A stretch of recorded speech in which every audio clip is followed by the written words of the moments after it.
જય જોહાર, જય આદિવાસી, જય માતાજી। તો મિત્રો ઘણા સમયથી બ્લોગ નથી બનાવ્યો, તો એનું કારણ છે કે અમે હોળી કરવા ઘરે ગયા હતા અને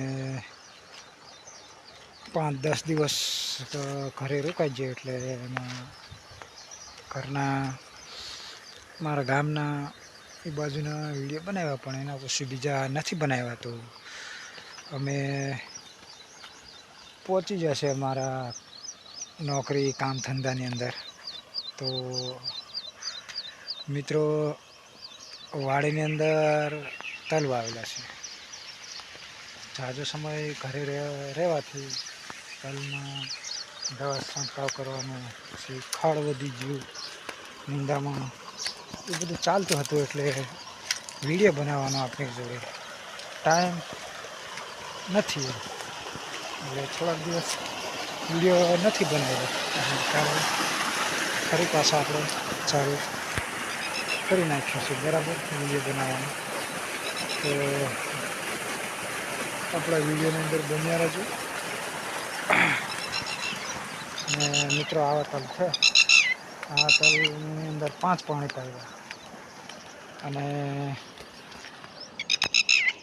આ બાજુ 4 પાણી।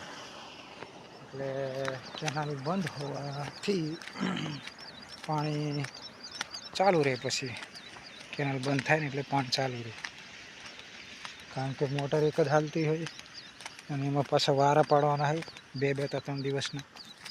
તો પાણી અત્યારે ચાલુ છે અને આવા તલ થયા છે મિત્રો 5 પાણીના।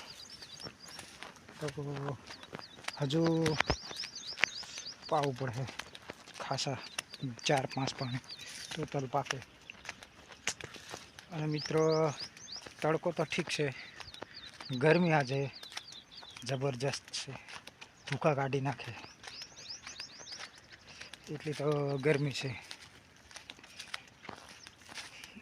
શરીરનું રેડિયેટર ગરમ થઈ જાય, ગમે એટલું પાણી નાખો ને ગરમ થઈ જાય એવી આજની હાલત છે। કાલે થોડીક ઓછી હતી, વરસાદના કારણે આવું હોય, કોઈક જગ્યાએ વરસાદ થઈ ગયો હોય તો ગરમી વધારે છે।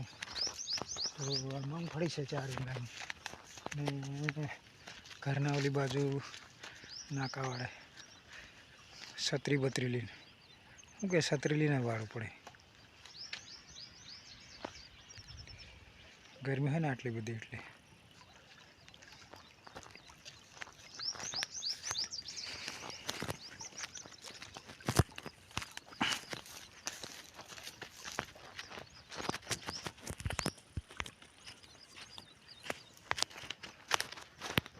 બે 3 દી થયા છે આમાં પાણી વાળ્યું। મિત્રો ઉનાળો એટલે પિયરમાં સુકાઈ જાય, બીજું શું। અને આ બાજુ ચોમાસાની પરિસ્થિતિ જેવું લાગે કંઈક, છત્રી બત્રી લઈને, એટલે આપણને એવું લાગે છત્રી વાળે એટલે આ છત્રી શું કરવા લઈને આવી, છત્રી લઈને પાણી વાળવાનું, ચોમાસું આવી ગયો।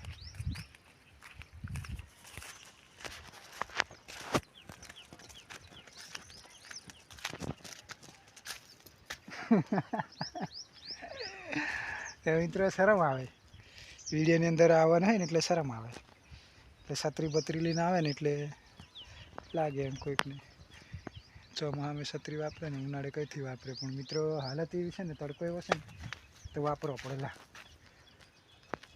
લાવ